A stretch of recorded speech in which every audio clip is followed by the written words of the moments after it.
Welcome students to another lecture of history from Brain Aspire. और आज हम शुरू करेंगे नेशनलिज्म इन इंडिया। तो नेशनलिज्म इन यूरोप हम लोगों ने देख लिया था। वहाँ पे हम लोगों ने देखा था कि नेशनलिज्म का आइडिया क्या होता है। फिर हम लोगों ने देखा था कि नेशनलिज्म का आइडिया कैसे यूरोप में पॉपुलर हुआ, यूरोप में कैसे नेशनलिज्म आया, क्या हुआ क्या नहीं हुआ, सब कुछ हम लोगों ने देखा था इन डिटेल। अब यहाँ पे हम लोग देखेंगे इंडिया में क्या हुआ। देखो, इंडिया में सबसे पहले जो देखना है कि फर्स्ट वर्ल्ड वॉर जो शुरू हुआ था, 1914 में, उसका एक मेजर इम्पैक्ट इंडिया के ऊपर पड़ा था। क्या? इंडिया में फर्स्ट वर्ल्ड वॉर के वजह से एक नया political and economic situation create हो गया। क्यों? क्योंकि देखो, इंडिया तब किसके कंट्रोल में था? ब्रिटिश के कंट्रोल में। ठीक है, फर्स्ट वर्ल्ड वॉर के टाइम पे इंडिया जो था वो ब्रिटिश कंट्रोल में था। अब ब्रिटिश जो थे वो फर्स्ट वर्ल्ड वॉर में इन्वॉल्व थे, तो ब्रिटिश को वार लड़ने के लिए पैसा चाहिए था। पैसा क्यों चाहिए था? क्योंकि डिफेंस में एक्सपेंडिचर बढ़ रहा था। वार लड़ने के लिए डिफेंस में एक्सपेंडिचर बढ़ेगा ही। इक्विपमेंट्स खरीदने हैं, हथियार खरीदने हैं, ठीक है, डिफेंसिव मटेरियल्स खरीदने हैं, बहुत कुछ खरीदने हैं। तो उस वजह से जो डिफेंसिव एक्सपेंडिचर्स है उनको सस्टेन करने के लिए इंडिया में टैक्स बढ़ा दिया गया by the British, so that they can sustain their defence expenditures. और ये जो टैक्सेस बढ़ाया गया, टैक्सेस बढ़ाने के लिए क्या हुआ कि लोगों के जो इकोनॉमिक कंडीशंस थे वो ख़राब होते गए। क्यों? क्योंकि प्राइसेस बढ़ गए। टैक्स बढ़ेगा तो प्राइस बढ़ेगा चीज़ों का। जैसे चीज़ों का प्राइस बढ़ गया, वैसे ही क्या हुआ, जो कॉमन पीपल थे ना, कॉमन जो लोग थे, उनका हार्डशिप बढ़ गया। वो लोग स्ट्रगल करना शुरू कर दिया। उन लोग की पैसा नहीं दे पा रहे, ठीक है, वो चीज़ें खरीद नहीं पा रहे जो खरीदना है। क्यों? क्योंकि टैक्स बढ़ गया है और वो लोग सस्टेन नहीं कर पा रहे उसको।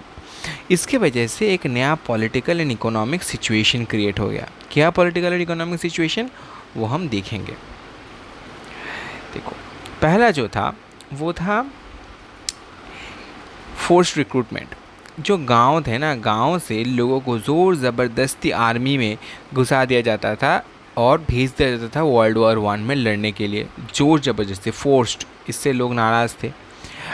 1919 में क्रॉप फेलियर हुआ। ठीक है, क्रॉप फेलियर होने की वजह से बहुत ही भयानक फूड शॉर्टेज हुआ। फूड शॉर्टेज की वजह से बहुत लोगों को खाना नहीं मिला। उसके साथ साथ इकोनॉमिक हार्डशिप्स भी थे, तो लोगों का ओवरऑल कंडीशन बहुत ख़राब हो गया था। और इसके वजह से क्या हुआ, उसके बाद लोगों का इम्यूनिटी भी ख़राब हो गया।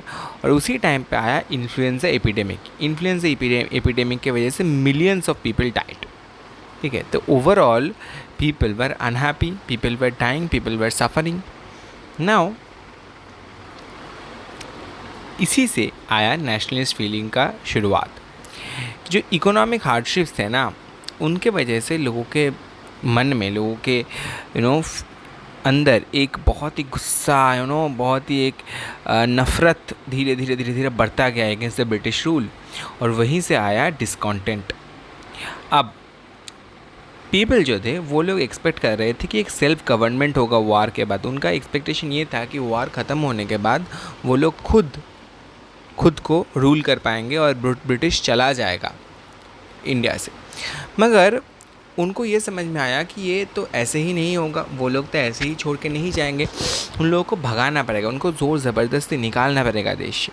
और इस चीज़ को साकार करने के लिए नेशनलिस्ट लीडर्स जो थे ना, वो रेडी हो गए कि मासेस को एक साथ लेके मोबिलाइज़ करेंगे, मासेस को एक साथ लेके काम करेंगे और ये पॉसिबल करेंगे जहाँ पे वो लोग ब्रिटिश को भगा पाए अपने देश से। ठीक है, now the main event comes, that is Gandhiji's arrival in India.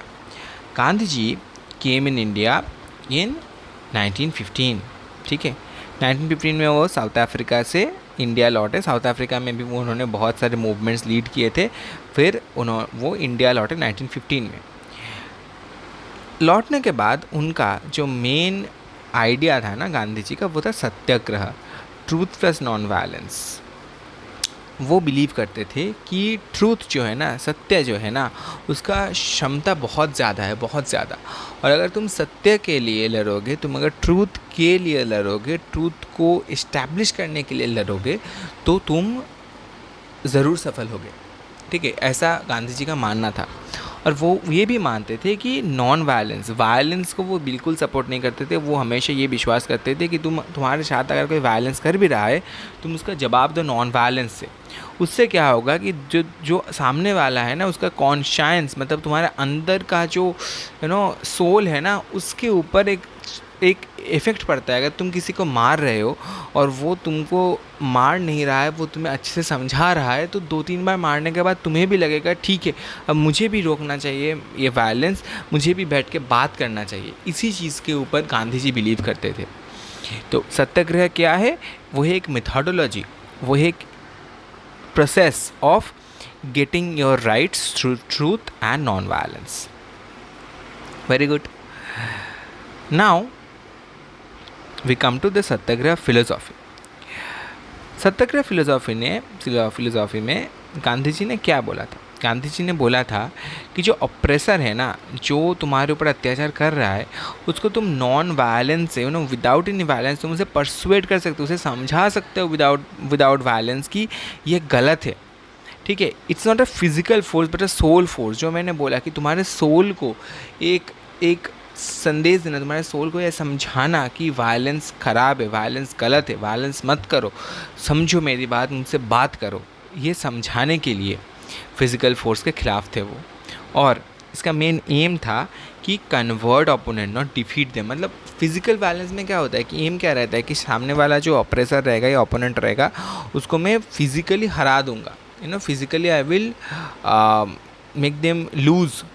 But in satyagraha the idea is कि तुम ओपोनेंट को ये समझाओ कि तुम मेरे ओपोनेंट नहीं हो, तुम भी एक इंसान हो, मैं भी एक इंसान हूँ, तुम जो कर रहे हो वो मेरे लिए अच्छा नहीं है, तुम जो कर रहे हो उसके वजह से मुझे हानि पहुँचा रहे हो, तो तुम ये करना बंद करो और तुम भी अच्छा काम करो, मैं भी अच्छा काम कर रहा हूँ। तो तुम अपने सामने जो इंसान है उसको हरा नहीं रहे हो, उसको तुम समझा के उसको कन्वर्ट कर रहे हो। Okay, that is the main basis of satyagraha philosophy. Now what are the early satyagraha experiments? देखो, फर्स्ट सत्याग्रह एक्सपेरिमेंट जो था वो था 1916 चंपारण। ठीक है, यहाँ पे क्या हुआ था? Indigo farmers struggle. तो 1916 चंपारण एक छोटा सा जगह था, वहाँ पे इंडिगो फार्मर्स जो थे ना, उनके स्ट्रगल में जाके गांधी जी जुट गए थे और उनके साथ हाथ मिला के वो गांधी जी लड़े थे।